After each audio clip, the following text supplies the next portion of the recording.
سورہ مبارکہ المائدہ کی 54ویں اور 55ویں دو آیتیں میں نے پڑھی ہیں۔ جو 55ویں آیت ہے وہ تو ہر اہل ولا اور اس سے مانوس ہے۔ اس آیت کو آیہ ولایت بھی کہتے ہیں، جس میں 3 مولا بیان ہوئے ہیں، 3 ولایتوں کا ذکر ہوا ہے: ولایت الہیہ، ولایت نبویہ اور ولایت حیدریہ۔ وہ جو 3 ولایتوں کا ذکر ہوا ہے، وہ جنہیں 3 مولا نصیب ہوں گے، جب یہ طے ہے کہ ان کا نصیب ہونا بھی نصیب ہے، تو پھر وہ نصیب بنتا کیسے ہے؟ وہ ہر ایک کو جو چیز نہیں دی جاتی ہے اور جو کسی کو دی جا رہی ہے، تو وہ کون ہے جسے اتنی سنگین ذمہ داریاں دی جا رہی ہیں؟ یہ ایک سوال ہے۔ صاحبان ولایت لوگوں کا مقام اور صاحبان محبت اہل بیت کس درجے پر فائز ہیں، اس کی قدر جب محسوس ہوگی کہ جب یہ جان لیا جائے کہ یہ اللہ کی ولایت، یہ رسول اللہ کی ولایت اور یہ مولا علی کی ولایت بغیر محنت، بغیر مشقت، بغیر ریاضت کے نصیب نہیں ہوگی۔ وہ مشقت، وہ ریاضت، وہ محنت ہے کیا؟ اور اس مشقت اور اس ریاضت پر اترنے والوں میں ایک نام جناب زینب کبریٰ کا ہے۔ اللہم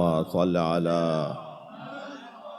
یعنی اگر مقام اور منزلت ولایت کو محسوس کیا جائے تو صاحب ولایت، یعنی جسے یہ تین ولایتیں عطا کی گئیں اور اس نے اس کو نبھایا، اس نے اس کو سنبھالا، اس نے اس کے مطابق زندگی گزاری، تو ان ناموں میں جو ایک فہرست مرتب ہوگی، ان ناموں میں ایک نام بی بی سلام اللہ علیہا کا ہے۔ جو اس مقام پر پہنچنا چاہتا ہے، ہمارے لیے ایک ہمیشہ جب کسی طالب علم کو پڑھنے کی طرف راغب کیا جاتا ہے یا کسی اسکول، کسی اکیڈمی، کسی تعلیمی ادارے کے اندر وہ آخری کلاس جب دکھائی جاتی ہے، تب اسے پہلے والی کلاسیں آسان نظر آتی، اسے جانا وہاں تک ہے۔ تو جناب زینب کبریٰ کی زندگی کا اگر ہم خلاصہ کریں گے تو ہمیں بی بی کا یہ جو مقام ہے، یہ جو عظمت ہے، یہ کوئی معمولی بات نہیں ہے۔ کون ہے جو شریکت الحسین ہے؟ کون ہے کہ جو کار امامت میں شریک ہیں؟ کون ہے جن کے پاس اس پوری کائنات کی ولایت ولو کچھ دیر کے لیے رہی ہو،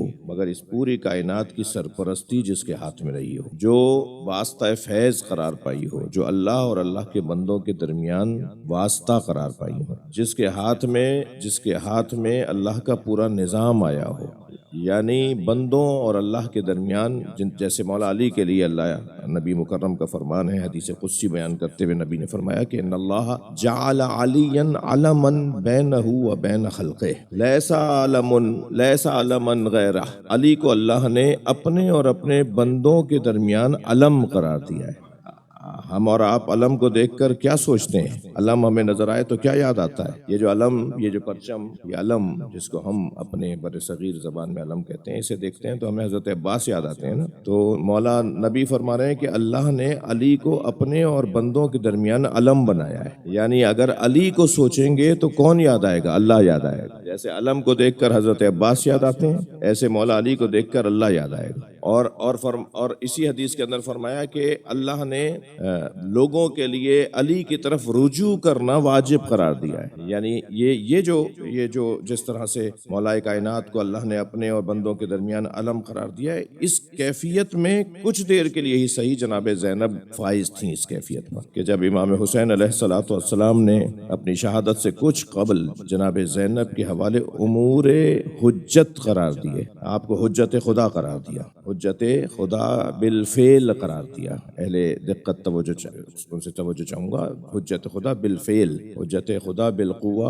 بہت بڑی تعداد میں شخصیات ہوتی ہیں، بہت بڑی تعداد میں شخصیات ہوتی ہیں جن کے پاس صلاحیت ہوتی ہے کسی منصب پر فائز ہونے کی، مگر وہ اس منصب پر فائز نہیں ہوتی ہیں۔ جب جاب دی جا رہی ہوتی ہے کسی کو، مثلا اس ادارے کے اندر 10 کرسیاں، 10 سیٹیں ہیں، امیدوار تو 2000 ہوتے ہیں، پھر ان 2000 میں سے شارٹ لسٹ کرتے بات آتی ہے سینکڑوں میں، اور پھر سینکڑوں سے جی وہ 10 کو پورا کرنا ہے، تو وہ جو میرٹ بنایا جا رہا ہوتا ہے کہ کیسے کاٹیں گے، کیسے قابل ترین لوگوں میں اور قابل نکالیں گے، قابل ترین لوگوں میں اور قابل نکالیں گے۔ تو اب آپ ذرا امامت کے منزل میں دیکھیے کہ اللہ ارشاد فرما رہا ہے وَجَعَلْنَا مِنْهُمْ أَئِمَّةً يَهْدُونَ بِأَمْرِنَا، ہم نے ان میں سے کچھ کو امام بنایا ہے۔ اس کا مطلب یہ ہے کہ امام بننے کی صلاحیت بہت سو میں تھی، مگر ہم نے 12 کو امام بنایا ہے۔ اور لوگ بھی تھے کہ جو امام بن سکتے تھے، اور قابل لوگ بھی تھے۔ صلوات ہدیہ کریں ذرا نبی کی ذات۔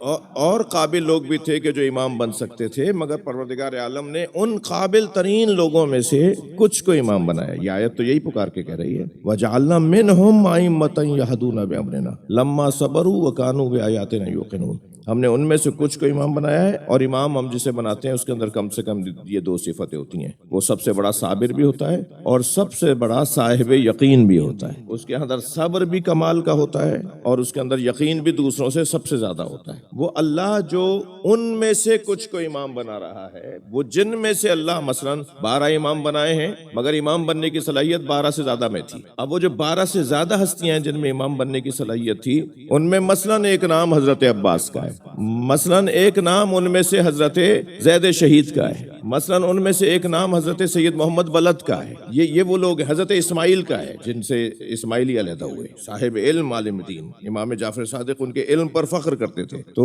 اس انداز کے جو حضرات ہیں ان میں سے اللہ کچھ کو امام بناتا ہے۔ اللہ جسے استاد قمر جلالوی نے تو بہت ہی سجا کر دو مصروں میں کہا کہ مقام حضرت عباس کم نہیں تھا قمر، مقام حضرت عباس کم نہیں تھا قمر، پلاتی دودھ جو زہرا امام ہو جاتے۔ صلوات پڑھ لیں محمد و آل محمد۔ جی اللہم صل علی محمد و آل محمد۔ وہ ایک معیار کے لوگوں میں سے پھر اللہ اور زیادہ جب نکھارتا ہے اور انتخاب کرتا ہے تو پھر یہ 12 امام سامنے آتے ہیں، ورنہ ان عظمتوں کے حامل اور ہستیاں بھی موجود ہیں۔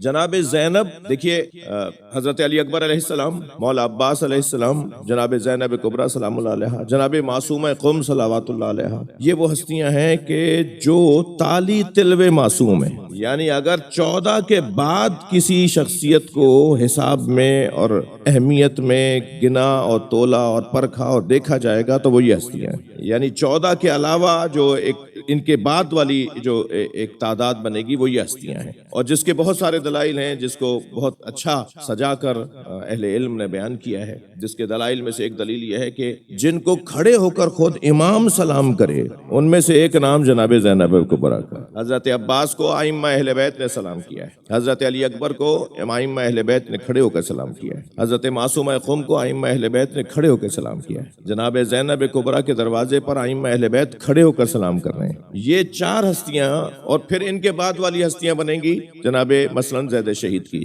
جیسے فرض کریے سید محمد ولد کی، ایسے ہی جناب اسماعیل کی، یہ ان کے بعد والی ہستیاں بنیں گی۔ تو یہ جو ایک دلیل تو یہ کہ جن کو ائمہ اہل بیت کھڑے ہو کے سلام کر رہے ہیں ان میں سے ایک نام جناب زینب کبریٰ کا ہے۔ پھر یہ جو 14 اور 12 کے بعد والے یا ان سے پہلے والے لوگ ہیں، یعنی ان کے بعد پھر آخری مقام اور بڑا مقام، اور پھر اس کے بعد اللہ کا مقام، یعنی سب سے اونچا مقام اللہ کا، اللہ اکبر ہے۔ اللہ کے بعد اگر تصور میں آئیں گے تو یہ 14 ہستیاں آئیں گی۔ پھر ان 14 ہستیوں کے بعد جو تصور میں ہستیاں آئیں گی ان میں سے ایک جناب زینب کا مقام ہے۔ ان جناب زینب کی یہ کیفیت اور آپ کی یہ عظمت اور آپ کا یہ مقام، اس کے دلائل میں سے ایک دلیل یہ ہے کہ یہ 14 معصوم عن الخطا ہیں، اور جناب زینب جیسی ہستی محفوظ عن الخطا ہے۔ علماء اہل کلام نے اس طرح سے بھی تقسیم کیا ہے جناب زینب کی عظمت کو، جناب عباس کی عظمت کو، جناب علی اکبر کی عظمت کو، اور ائمہ اہل بیت اور 4 معصومین کی عظمت کو۔ وہ ہے معصوم عن الخطا اور یہ ہے محفوظ عن الخطا۔ ان بچوں جوانوں کے لیے کیسے ہم اس کو سمجھیں گے کہ معصوم کسے کہتے ہیں اور محفوظ کسے کہتے ہیں؟ معصوم اسے کہتے ہیں، توجہ چاہوں گا، معصوم اسے کہتے ہیں جو کر دے وہی شریعت بن جائے، اور محفوظ اسے کہتے ہیں جو شریعت ہے اس سے ہٹ کر کبھی زندگی نہ گزارے۔ اللہم صل علی